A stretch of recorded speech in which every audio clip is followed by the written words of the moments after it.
Jesus does so much talking in John's 6th chapter. He's bound to get himself into trouble. John's 6th chapter is almost 69 verses, and like I said, it all starts with the feeding of the 5,000 2 weeks ago. That's the first 15 verses, and that was nice. It was a useful action. Jesus was doing something. People were fed and satisfied. But then after he was done preparing all this food, Jesus started explaining things and lecturing, and that's where the problems came. Last week, he scolded those who had eaten because he thought that they were after perishable food, empty calories, rather than the non-perishable, now and always sustenance that Jesus offers. And then this week, Jesus says, I am the bread of life, and I have come down from heaven. And his listeners who are not on board with him anyway, of course, take issue with the absurdity of this utterance. How can he say, I have come down from heaven? It's just Jesus. We know where he came from. We know his parents.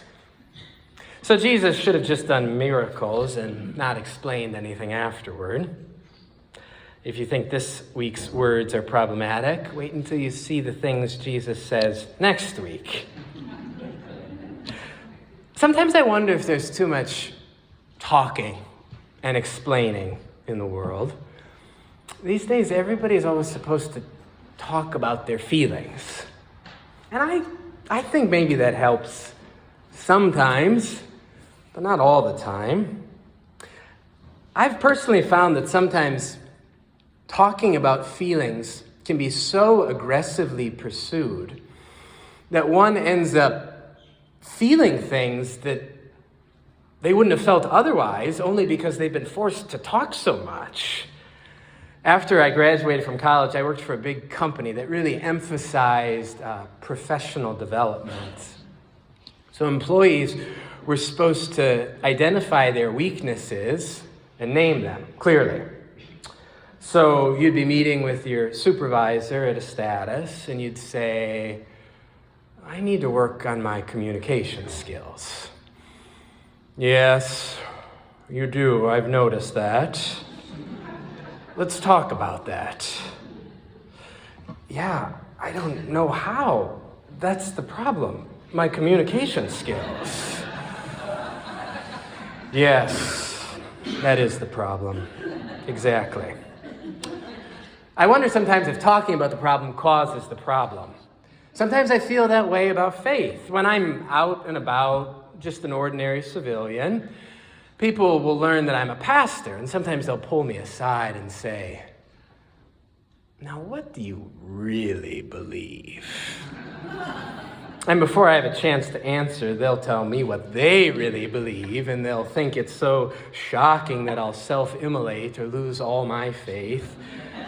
It's not that shocking. It's never that shocking.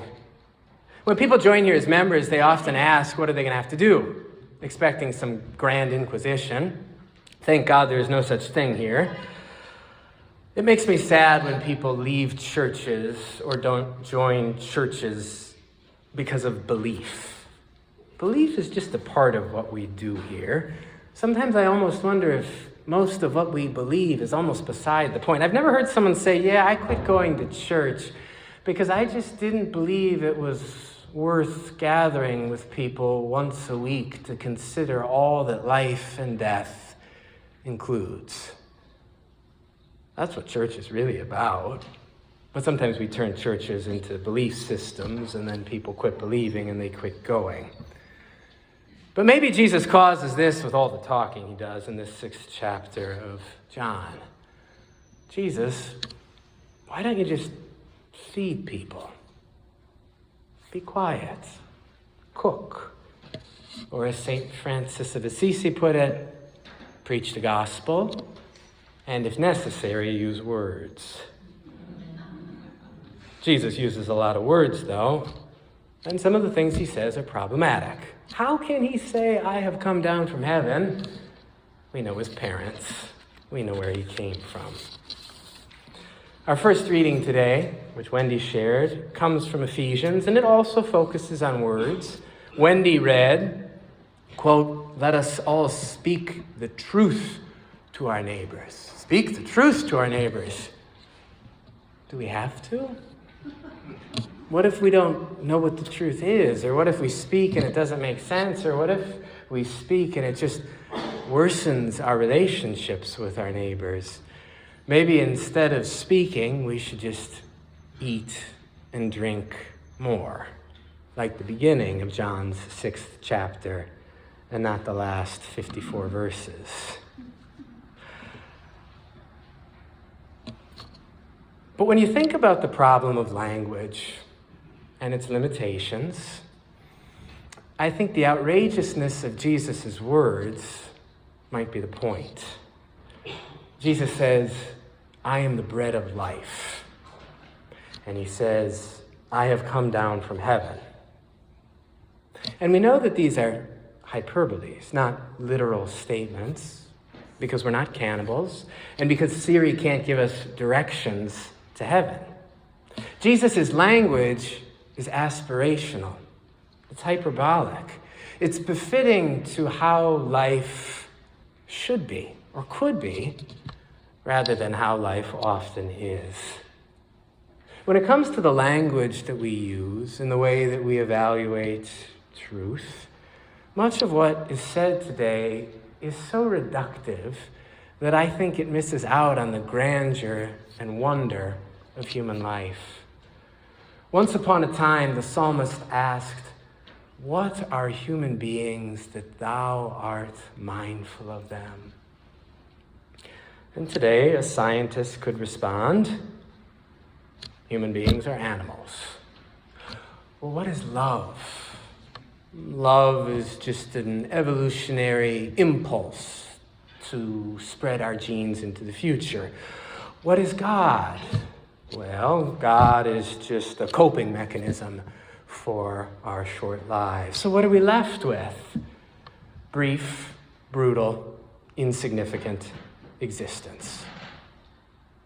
But I think all of these accounts are actually ignorant of the real matter of human life. Because somewhere along the way, human life became so rich that we had to employ hyperbole or metaphor like Jesus, because this was the only way to scratch the surface of what all of this is really about.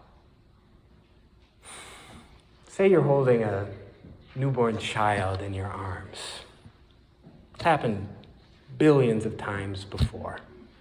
Babies are born every day. Nothing special about it.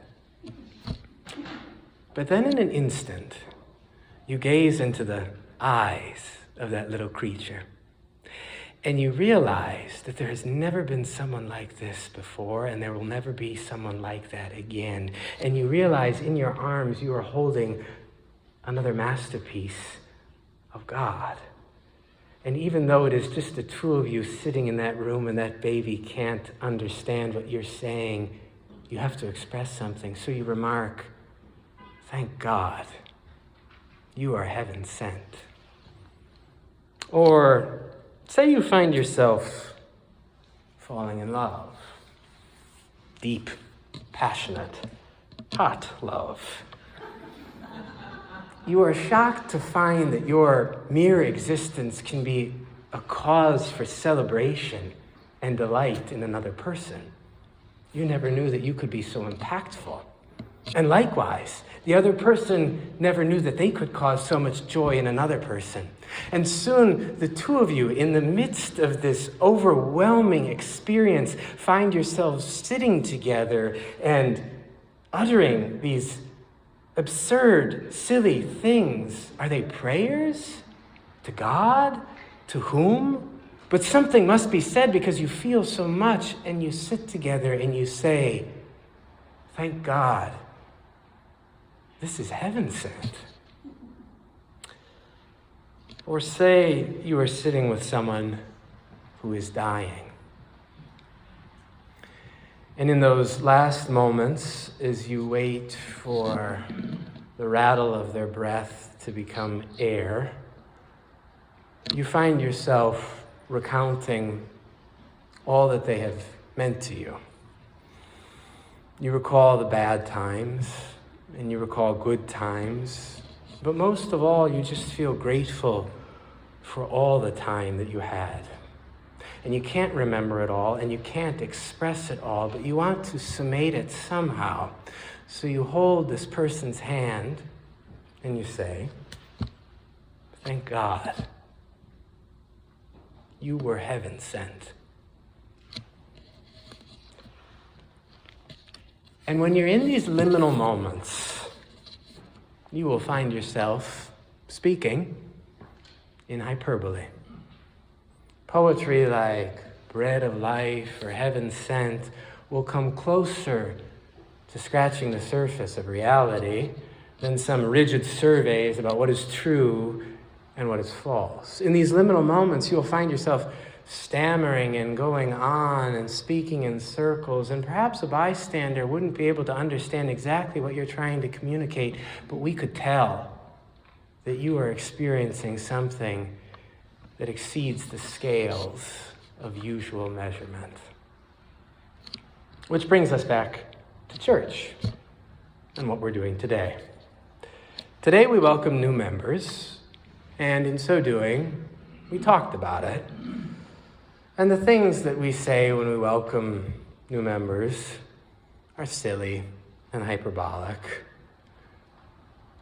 We promise to be positive, to listen, to think unity, to forgive, to value others. And are we going to do this? We are not going to do this. Just like any other community of people, we will fail. And if you take these promises with too much severity, you'll be sorely disappointed because this church will fail you. We will not live up to these promises and we will let you down. But we will keep trying. We will keep working. We will keep gathering together and employing hyperbolic, aspirational language to describe how God relates to us and how we relate to one another. Every person in this sanctuary is heaven sent.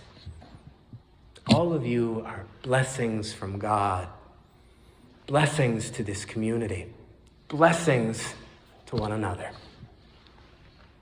And if you don't believe that, just keep coming here. Keep saying it. Maybe if we talk about our feelings enough, eventually we'll believe them. Amen.